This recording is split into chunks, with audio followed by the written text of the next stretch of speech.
Paracetamol সম্পর্কে 10টি তথ্য।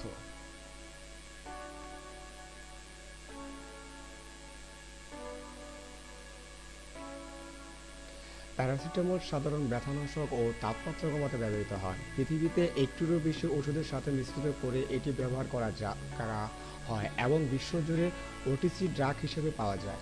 প্রাপ্তবয়স্কদের 4 গ্রাম অর্থাৎ 8টি ট্যাবলেট এর বেশি কোনোভাবে একদিনে গ্রহণ করা যাবে না।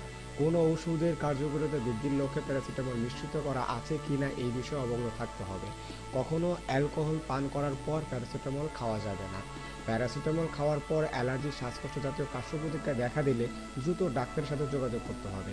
পাকস্থলীতে ব্যথা, অতিরিক্ত ঘাম, বমি বমি ভাব, বমি করা, ডায়রিয়া ইত্যাদি উপসর্গ দেখা দিলে প্যারাসিটামল গ্রহণকারীকে দ্রুত হাসপাতালে নিতে হবে। ডাক্তারের পরামর্শ ছাড়া প্যারাসিটামল খেলে সঠিক নির্দেশিকা যেমন জ্বরের জন্য সর্বোচ্চ 3 দিন, ব্যথার সর্বোচ্চ 10 দিন এরূপ নিয়মকানুন মেনে চলতে হবে। গর্ভবতী মহিলা ও দুগ্ধবতী মায়েদের ক্ষেত্রে প্যারাসিটামল খাওয়া সম্পূর্ণ নিষিদ্ধ। এ অবস্থায় কোনোভাবেই ডাক্তারের পরামর্শ ছাড়া খাওয়া যাবে না। সঠিক নির্দেশনা অনুযায়ী খেলে প্যারাসিটামল একটি নিরাপদ ওষুধ, কিন্তু অতিমাত্রায় গ্রহণ বা দীর্ঘদিন ব্যবহার করলে কিডনি ও লিভার এর মারাত্মক ক্ষতি হওয়ার ঝুঁকি থাকে।